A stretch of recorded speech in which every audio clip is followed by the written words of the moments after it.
sedang menulis skripsi, barusan seminar proposal, betul? Betul, Pak. Kajiannya tentang novel, ya? Ya, Pak. Novel dengan pendekatan psikologi sastra. Lalu judul proposalnya apa? Judulnya Dekadensi Moral dalam novel Dua Garis Biru karya Lucia Piandari. Baik, dekadensi moral.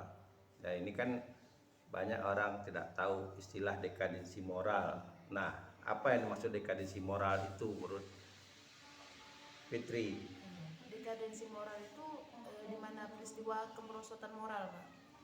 Yang biasanya moral itu berlaku di masyarakat, ditetapkan di masyarakat, lalu ada individu yang melanggar, maka di situ terjadinya kemerosotan moral. Oh, jadi ukuran moral itu kalau dalam masyarakat kita itu kan ada dua indikator, dua tempat penilaiannya, yaitu budaya dan agama. Agama lebih tinggi kan, kemudian yang kedua kan budaya. Nah, ini kajiannya psikologi.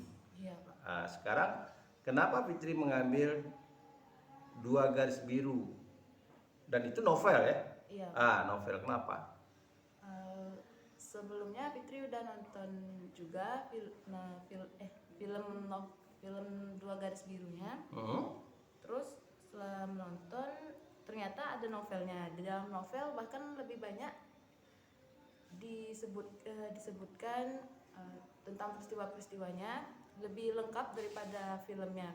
Di dalam novel ini ada peristiwa-peristiwa dekadensi moral yang terjadi di Indonesia. Yang digambarkan oleh pengarangnya. Oh gitu. Ya, jelas kalau film dengan novel itu jelas berbeda. Nah, sekarang yang katanya lebih banyak itu karena ada tambahan dibandingkan film, atau karena di film itu kan bentuk yang bisanya dinarasikan atau ditulis, divisualkan. Nah, sementara kalau di novel kan dinarasikan, itu buat dia lebih panjang. Atau memang ada bagian-bagian ditambah? Memang ada bagian-bagian ditambah, Pak, karena awalnya kan yang dibuat film baru novel. Jadi di novel ada penyebaran makna, ada penyebaran apanya, Pak? Berarti pesan juga bertambah? Iya, Pak, lebih banyak di novel. Itu yang penulis skenario dengan penulis novel sama orangnya? Berbeda? Yang penulis skenario siapa? Yang penulis skenario Gina Esnur. Iya. Penulis novelnya Lucia Priandarini. Oh, Lucia, berarti dua orang berbeda. Iya, Pak. Lucia, berarti ini sebuah peristiwa yang jarang terjadi. Biasanya dari novel dulu, baru Film. Ditransformasikan ke film. Sementara sekarang ini dari film ditransformasikan ke novel. Baik. Sekarang psikologi sastra itu teori siapa dipakai? Psikologi sastra. Tahu nggak konsep dari pendekatan di sastra itu tentang psikologi sastra? Teori psikologi sastra. Garis besarnya. Jadi begini ya. Dalam pendekatan sastra itu salah satunya adalah pendekatan psikologi. Jadi kejiwaan. Jadi kalau kita lihat dengan psikologi umum sebetulnya hampir sama karena objeknya manusia juga. Tetapi di psikologi sastra ini itu ada sasarannya. Pertama, psikologi pengarang, penulis, ya. Itu kalau keterkaitan dengan struktural genetik sebetulnya. Jadi bagaimana si pengarang ini psikologinya itu tercermin dalam karya. Itu satu. Yang kedua, psikologi teks, tokoh-tokoh di dalam itu gitu. Itu kalau misalnya kita kajian objektif, kita tidak bicarakan pengarangnya, maka kita melihat psikologi teksnya, tokoh-tokohnya. Kemudian psikologi pembaca. Karena bagaimana karya sastra itu kan kalau dia novel tentu dibaca. Bagaimana psikologinya? Mungkin pengaruhnya, mungkin ada. Kalau secara kasat mata kita bisa mengatakan suka dan tidak suka. Itu yang sederhana apresiasinya. Tapi mungkin ada psikologi yang mengubah cara berpikir orang. Karena situ ada amanat, ada nilai-nilai, ada pesan gitu. Itu yang dikaji oleh dalam pendekatan psikologi sastra. Nah, kalau kita lihat dalam psikologi sastra secara umum selalu orang mengaitkan kan masalah ego dan super ego. Iya, ego dan super ego itu masalah psikologi artinya eh, kondisi kejiwaan manusianya gitu. Tapi kan tidak cukup hanya ego dan super ego saja, iya kan? Kita juga bicara bagaimana psikologi sebuah peristiwa itu asal mulanya terjadi, ya, ya mungkin saja ada kaitan dengan ego dan super ego. Yang kedua, bagaimana peristiwa itu bisa terjadi. Yang kedua, apa akibatnya, iya kan? Nah, apa akibatnya? Nah, sekarang Fitri mau lihat dari sisi mana nih? Dari psikologi dari sisi mana? Ego dan super ego? Atau dari karya dilihat dari kejiwaan tokohnya. kejiwaan tokohnya. Iya. Berarti Fitri tidak mengkaji pembaca kan? Tidak, Pak. Teksnya aja. Teksnya. Jadi objektif ya. Kajian objektif, kajian teksnya saja. Tidak. Kalau kita kaitkan dengan kajian orang membaca, tentu kita juga bisa menggunakan teknik wawancara, angket, ya, kayak pendekatan resepsi. Nah, kita harus menggunakan itu. Nah, sekarang begini, oke. Sekarang yang mau dikaji itu tentu tokoh. Yang punya psikologi itu kan dalam struktur atau unsur intrinsiknya dalam sebuah novel kan tokoh. Tokoh yang berkaitan dengan perwatakan. Nah, perwatakan ini kita bisa melihat dari aksi dan reaksi. Benar? Jadi aksinya, cara dia berpikir, cara dia bertindak. Bertindak itu bentuk ekspresi dari cara dia berpikir. Benar? Nah, sekarang mau dilihat itu tokoh yang mana? Tokoh utama kah atau semua tokoh? Tokoh utama lebih. Tokoh utama. Nah, kalau tokoh utama tentu beranjak Fitri itu mencari teori tentang mencari tokoh utama dulu. Nah, kalau menurut teori, Anda bisa lihat di buku Hasanuddin juga, karangan Hasanuddin, apresiasi fiksi, itu kita harus melihat ada teori mengatakan begini, tokoh utama itu adalah tokoh yang sentral, yang banyak tampil. Karena itu ada silang pendapat tentang misalnya tokoh cerita Siti Nurbaya. Siti Nurbaya itu kan kalau dilihat judulnya tokoh utamanya Siti Nurbaya. Tapi kalau berdasarkan teori mencari tokoh yang dikatakan banyak tampil, justru Datuk Maringgi. Cuman sudah terdoktrin orang tokoh utamanya Siti Nurbaya. Sementara Siti Nurbaya itu sudah duluan meninggal. Sementara Datuk Maringgi itu sempat dia berjuang melawan penjajahan, ikut berjuang gitu.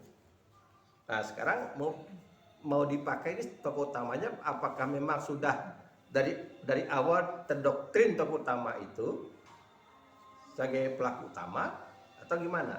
Sekarang teori apa yang dipakai untuk menentukan tokoh utama itu? Menentukan, ini kan banyak tokoh nih. Ada berapa tokoh di dalam cerita itu? Ada 2 keluarga banyak.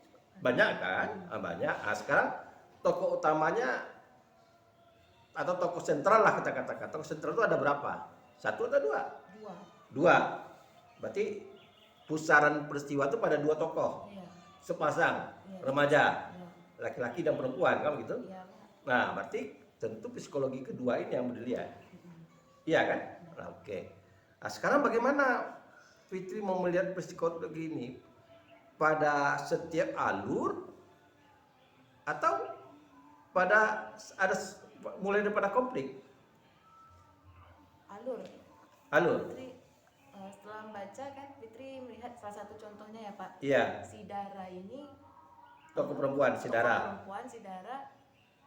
Plan orangnya Pak. Satu dia punya keinginan sendiri. Terus satu lagi dia ditekan sama orang tuanya. Jadi dia bingung di situ menurut Fitri. Ada juga jadinya dia hampir melakukan pengguguran gitu Pak. Dia kepingin itu kan ada konflik, Fit. Iya, Pak. Itu ada konflik. Jadi kan kalau dari kalau alurnya alur tradisional dari preposisi, arti pengenalan tokoh, itu Fitri udah lihat dari pengenalan tokoh gitu. Jadi tidak pada konfliknya saja. Misalnya ada pengenalan tokoh itu yang dikenalkan oleh pengarang. Misalnya dikatakan si Dara nih anak yang keberapa, lalu apa kebiasaan dia, lalu itu yang diikuti perubahan tokoh itu sampai selesai. Dan semuanya ada pada teks. Arti yang dilihat itu adalah bagaimana dia beraksi dan bereaksi. Misalnya dia ketemu teman, ya, jadi bukan hanya konflik saja. Dia ketemu teman, siapa teman saudara? Pertama kali dia ketemu dengan siapa? Perempuan Pak, kawannya. Ya, misalnya gitu. Atau keberadaannya di rumah. Misalnya dia anak yang diperhatikan atau anak yang tertekan. Nah, itu mau dilihat. Dari situ udah dimulai. Karena begini ya, dalam psikologis, kalau kita lihat realitanya orang, ada kalanya orang itu pada mulanya dia tidak agresif, justru cenderung introvert. Tapi semakin ditekan, akhirnya dia terjadi pemberontakan psikologisnya. Ada akibat dia memberontak gitu. Nah, ini yang dilihat kajinya. Oleh karena itu, Fitri harus dilihat kalau masing-masing tokoh itu pada peristiwa kah Fitri lihat. Jadi tidak ada kemungkinan kalau dia kaji teks itu kan unsur intrinsik semuanya tuh. Jadi ada Fitri harus masukkan teori struktural dulu. Jadi alurnya apa, temanya apa, tokohnya apa, baru kaji nanti penekannya pada tokoh. Ya. Jadi unsurnya dulu, tempatnya di mana. Paham? Nah, nanti baru misalnya begini nih. Kasusnya misalnya begini. Bisa saja dia psikologisnya nampak reaksinya ketika dia di tempat. Dia ini alim sebetulnya. Tapi pas di tempat keramaian itu tempat pesta, orang lingkungannya itu pengaruh, ada perubahan dia ingin ikut gitu. Atau gini, bisa jadi dia sebetulnya orang tidak minder. Tapi ketika dia berhadapan dengan orang ramai, orang semuanya punya pakaian baru atau apa, dia masa minder. Nah, psikologi ini kan tidak tetap, berubah dinamis dia. Jadi harus dari awal dilihat peristiwa. Jadi psikologi itu Fitri bisa lihat urutan dari alur. Alur itu kan urutan peristiwa, kaitannya juga dengan tokoh sampingan. Arti dia ketemu dengan tokoh lain, atau dia kaitannya dengan tempat kejadian, peristiwa, setting. Nah, itu harus dikaitkan semuanya. Paham? Saya contoh gini. Saya lihat Fitri sekarang ini kan gayanya kan begini nih, jumpa dengan saya nih psikologisnya, ya kan? Kan ada kemungkinan psikologis Fitri itu pertama lihat kamera, karena ada kamera nih mau disorot. Nggak nyangka tadi Bapak membuat konten gitu kan, nggak nyangka nih, satu. Yang kedua mungkin saja karena Fitri menjumpa tokoh lain, saya sebagai pembimbing, jadi menjaga image, lagi merubah karakternya, karakter pada saat ini. Tapi ketika pulang lagi nanti kembali kepada psikologis, ya Fitri yang lain, Fitri yang di rumah gitu. Jadi orang bisa saja, misalnya gini, di rumah dia tertekan, ya, tiba-tiba di luar dia masa bebas, namanya shock culture. Mahasiswa dari daerah, kan di rumah, di kampungnya kan mereka terkungkung nih oleh keluarganya, tidak bisa kemana-mana. Mau kemana di kampungnya? Ada pamannya, ada makciknya yang mengawas, ya, ada sepupunya. Tapi setelah dia pindah ke kampus, dia kos, dia merdeka. Sehingga kalau orang kampung pas menjumpa dia kaget dia. Kok begini ya? Psikologinya berubah. Karena dia kan tidak ada yang kontrol gitu. Tidak ada yang kontrol. Lain kalau anak-anak itu sudah ada tertanam nilai-nilai kebiasaan itu gitu. Itu yang selalu terjadi psikologis. Nah ini juga itu. Sampai nanti Fitri harus lihat peristiwa itu kenapa terjadi. Apa terjadi itu karena faktor biologis atau karena faktor adanya pemaksaan, penekanan? Nah, itu yang dilihat. Paham? Nah, jadi kajian psikologis itu, kalau ini kajian psikologis teks, jadi saya tadi katakan ada 3 sasaran kalau dalam psikologis, adalah psikologis pengarang, psikologis teks, tokoh-tokoh dalam teks itu bisa digabungkan keduanya. Kalau digabung keduanya itu mendekati kepada struktural genetik, ya. kombinasi itu struktural genetik. Nah, kalau teks aja itu struktural, hanya struktural. Jadi harus ada teori struktural sana. Kemudian yang ketiga, psikologi pembaca, antara teks dengan pembaca. Bagaimana pembaca? Jadi misalnya kalau kita nonton film itu, bagaimana reaksi penonton? Ya kan? Kan ada pro kontra nih. Kalau garis biru itu kan ada pro kontra. Iya. Ada pro mengatakan ini kan pendidikan seks supaya diwaspada. Tapi ada yang mengatakan, oh ini tidak boleh, ini 17 tahun ke atas. Sementara peristiwa itu bukan umur 17, kan SMA. Iya. Itu kan yang sisi lainnya. Jadi kita jelaskan sekali psikologi Fitri ini adalah psikologi dengan kajiannya teks. Ya, teks. Nah, oleh karena itu gunakan teori struktural. Paham itu? Ada yang bertanyakan? Coba. Berarti Pak, untuk alur sama konflik tadi, berarti Fitri lihatnya konflik itu enggak Fitri itu ya, Pak? Iya, alur itu kan urutan peristiwa. Jadi mau tidak mau alur itu tersinggung nanti. Jadi ketika Fitri jelaskan dulu unsur intrinsiknya, alurnya itu bagaimana. Jadi ada sistematika alur. Ya, ada sistematika alur itu misalnya ada berapa peristiwa loh di alur itu. Paham? Jadi misalnya ini di peristiwa yang kesekian dia berubah. Paham? Paham itu? Jadi misalnya gini, kita ambil contoh Siti Nurbaya. Ya, Siti Nurbaya itu dia kan mulai munculnya tokoh Siti Nurbaya itu ketika terjadinya masalah konflik itu Datuk Maringgi datang ke Bapak Siti Nurbaya. Mulanya begitu, peristiwa Bapak Siti Nurbaya kapalnya tenggelam. Kalau kita kan Cina Karam, habislah kapalnya tenggelam karena dagangannya tuh tenggelam di kapalnya. Dia kan jual hasil hutan, gambir, rotan di pesisir, tenggelam. Karena tenggelam dia tidak bisa bayar hutang, timbul masalah, Datuk Maringgi lagi hutang. Ya, jadi sebetulnya itu logis kok peristiwanya. Nah, waktu itulah mulai terjadinya masalah tadi. Kalau kapalnya tidak tenggelam, mungkin tidak ada masalah. Tapi karena kapalnya tenggelam, ya gitu. Sama dengan kita bicara Zainuddin, psikologis Zainuddin. Kalau kita mau bicara tentang Zainuddin Hayat, bahwa psikologi Zainuddin itu dari Makassar. Dia tidak tahu menaun dengan Minangkabau. Cuma dia bingung, kok di Makassar dia ditolak gitu. Karena bapaknya dari Minang, ibunya dari Makassar. Orang Makassar tidak mengakui dia, karena orang Makassar darahnya aliran dari bapak. Nah, dia sementara bapaknya bukan orang Makassar. Itu sebetulnya awal mula dia ingin mencari jati diri. Tentu harapannya bukan dia tahu konflik di Minang, dia harapannya mungkin di kampung bapaknya bisa diterima.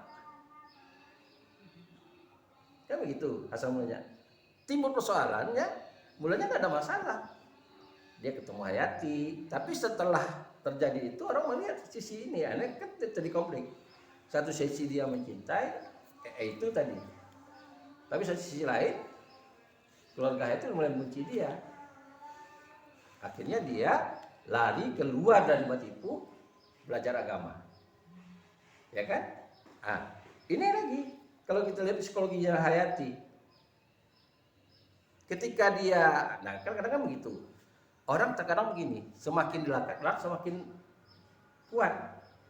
Hayati itu semakin kuatnya karena ada tantangan tadi.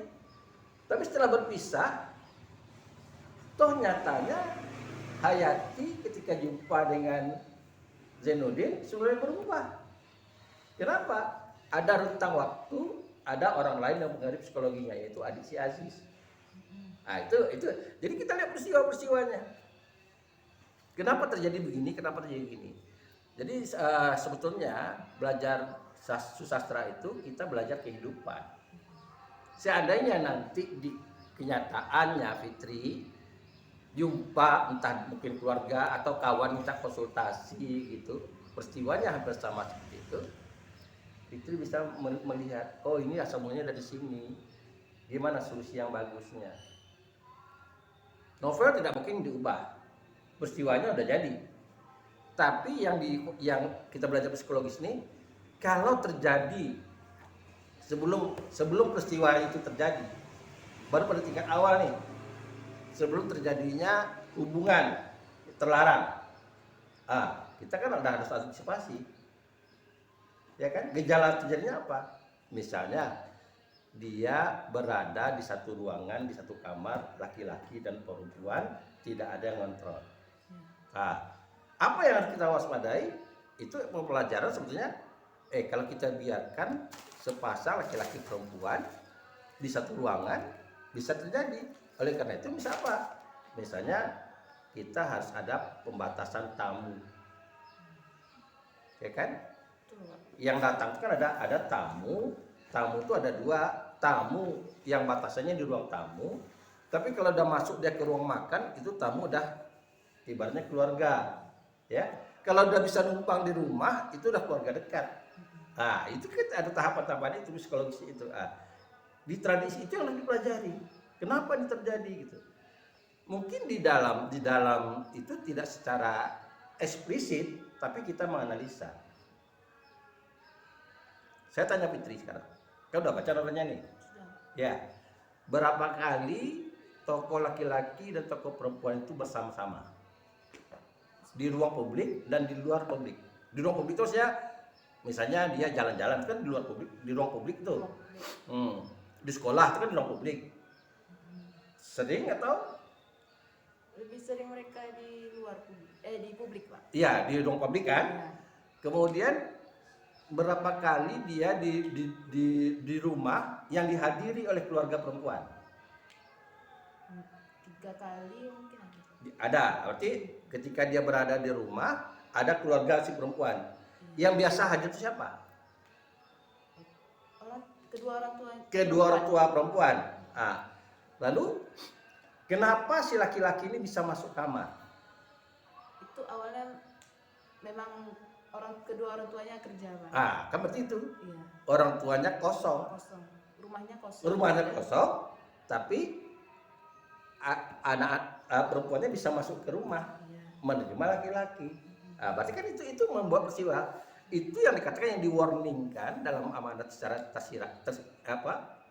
tersirat itu, kita jangan membiarkan rumah itu kosong. Kalau kita punya anak perempuan, jangan sampai terjadi. Itu akibatnya pertama. Satu. Kemudian siapa yang mengajak dia masuk kamar? Asal mulanya apakah pas datang masuk rumah langsung masuk kamar? Itu kan tidak. Dari ruang tamu misalnya. Kenapa sampai laki-laki? Ini harus dianalisis. Perempuan yang mengajak masuk ke kamar. Iya, mainnya di kamar. Main apa pertama kali? Awalnya mereka bercanda-bercanda aja, Pak. Si laki-lakinya nemanin yang perempuannya belajar. Iya. Akhirnya makin lama Terjadi. Nah, ini sama kalau kita melihat kasus ini, kasus orang dewasa nih. Anda lihat di merah, Anda baca di merahnya merah. Itu di luar terjadinya. Itu kalau ini masih satu umur, sebaya.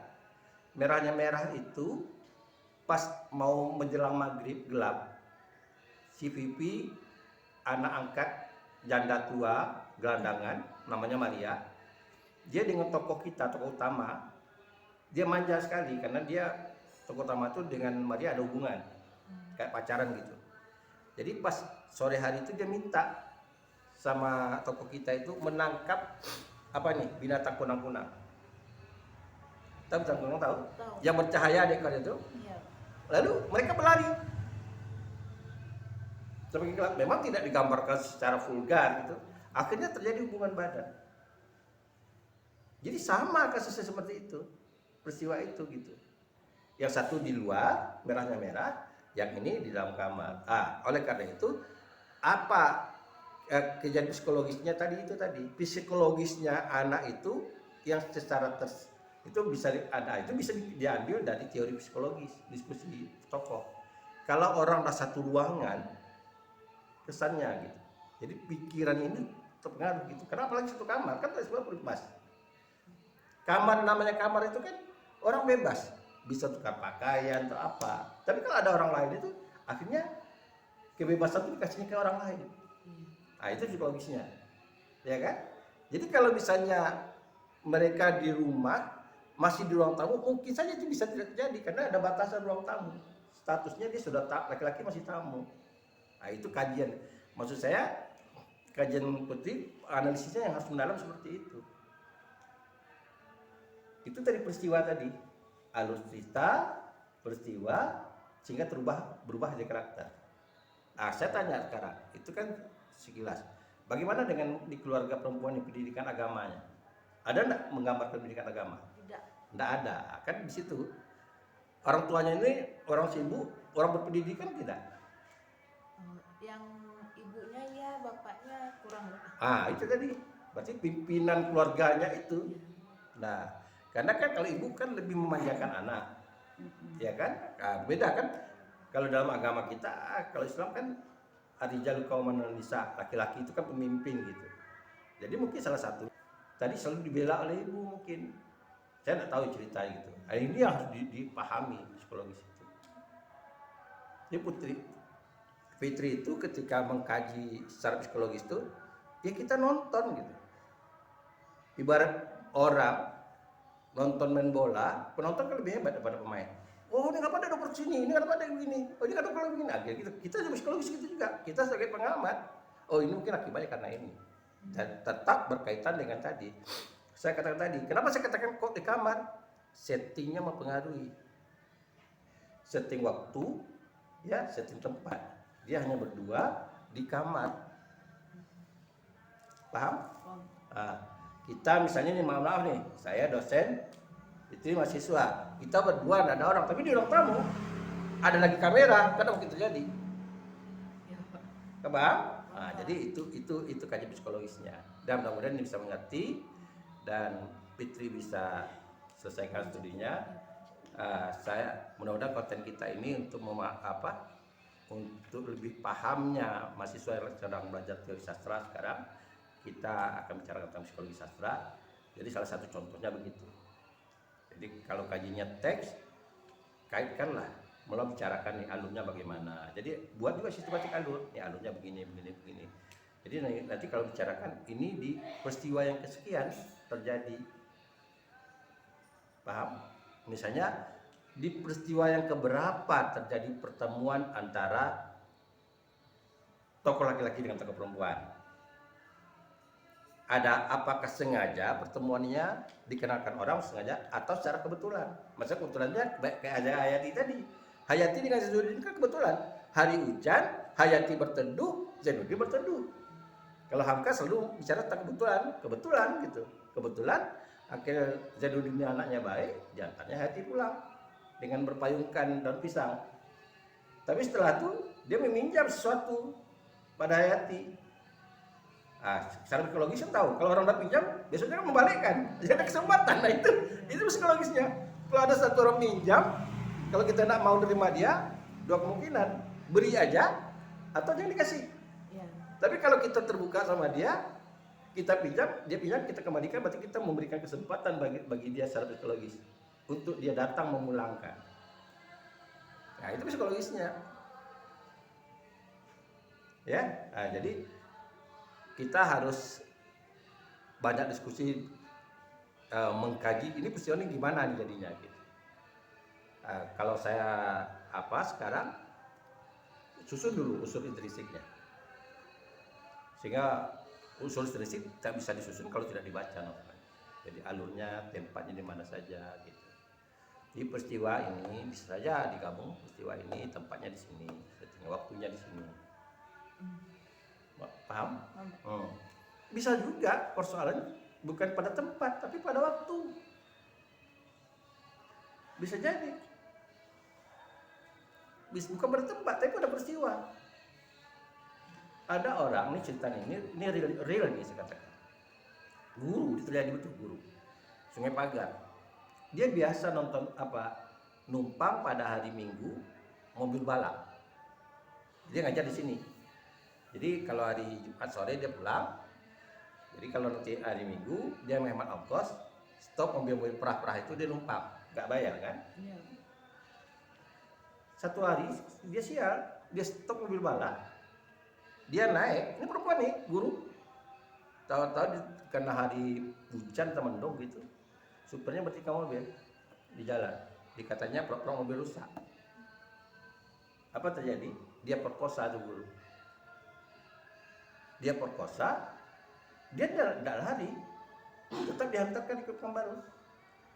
Tentu perempuannya tidak mau, dia laporkan keluarganya, dia stop nikah. Pertanggung jawabannya minta nikah dengan supir itu. Berarti bukan dia bukan karena ini, bukan karena dia faktor suka sama suka tadi. Jadi itu kan harus dia antisipasi gitu. Nah, kalau kita mau diketahukan itu kan bahayanya di situ. Jangan hal-hal yang kita anggap biasa, kita harus waspada. Sama dengan tadi, mungkin orang tuanya sudah terbiasa meninggalkan rumah kosong, anak di rumah. Nah, tanpa kontrol. Nah, itu akhirnya terjadi seperti itu, peristiwa seperti itu. Itu kaji baru sampai peristiwa.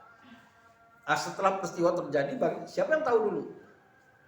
Siapa yang memberitahu antara laki-laki dengan perempuan ini? Memberitahukan ke orang tua. Darah.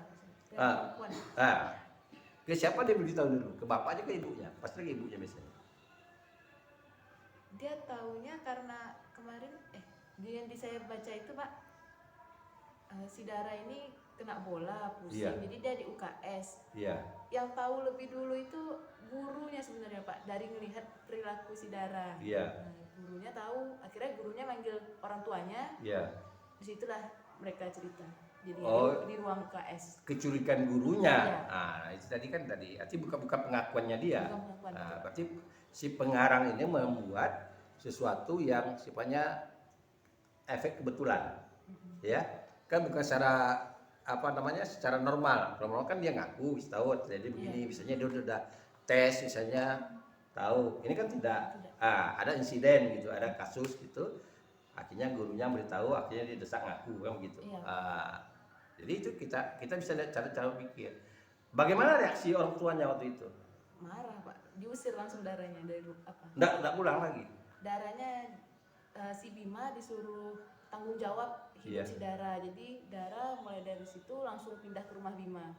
Tapi nantinya balik lagi karena orang tuanya berubah pikiran. Iya, itu kan emosi. Tadi psikologi tadi saya katakan. Jadi itu boleh dilihat. Kalau hanya tokoh tadi psikologi ibu ada dilihat, tapi psikologi Dara itu pas tahu bagaimana reaksinya dia, lalu ketika dia harus pindah ke rumah Bima, bagaimana reaksi psikologisnya dia, bagaimana psikologi Bima, kemudian bagaimana dia menghadap temannya. Itu yang kaji, ya kan? Kalau dikaji dengan semua tokoh, tentu ada kajian dengan ibunya, yang masuk ego ibunya kan, mengusir gitu, emosional gitu, sehingga nanti dia bisa menerima lagi anaknya si Dara itu gitu. Kan peristiwa tak akan hilang, tapi ketika dia shock pertama, emosinya mengendalikan, dia tidak bicara secara normal. Itu tadi kajian psikologis tadi. Jadi kalau psikologis ini saya pernah baca jurusan orang mengambil S3 psikologis di Perancis. Jadi dokter S3 psikologis di Perancis, mahasiswa S3, kajiannya novel. Jadi objeknya itu novel. Karena novel itu sekelumit kehidupan di dunia itu. Kalau orang yang meriset juga kan tidak mungkin semuanya. Jadi sebuah sampel. Karena peristiwa yang dibuat oleh novel itu bakal kita temui di masyarakat. Meskipun tidak seurut cerita seperti itu. Itu tadi. Karena itu novel itu dikaji secara psikologis, namanya psikologi sastra, supaya orang dapat manfaat dari cara berpikir tokoh. Ya. Dan sebetulnya itu cerminan cara jalan pikirnya si pengarang menggambarkan seperti itu. Baik, terima kasih. Mudah-mudahan bisa selesai. Ada lagi mau ditanyakan? Tidak ada. Kejar dan Fitri harus ada ambisinya 3 tahun 6 bulan bisa selesai. Insyaallah Pak. Ya, jangan badan digemuk lagi. Banyak gemuk itu banyak banyak tidurnya gitu. Dan buat aktivitas yang positif. Ya, kalau misalnya sudah PLP selesai, diisi gitu. Diisi dengan kegiatan positif. Terima kasih, dan itulah pembicaraan kami tentang psikologi sastra, sebuah pendekatan yang akan digunakan oleh Fitri dalam skripsinya mengkaji novel Dua Garis Biru. karangan. Lucia Priyandarini. Iya, itu siapa yang nerbit? Apa? Penerbitnya siapa? Gramedia. Gramedia. Berapa halaman? 208. Benar, karena saya udah cek tadi di YouTube. Jadi sebelum itu saya udah cek di YouTube nih, siapa yang terbitkan berapa halamannya. Nah, terima kasih dan kita jumpa lagi nanti di konten yang lain. Assalamualaikum warahmatullahi wabarakatuh.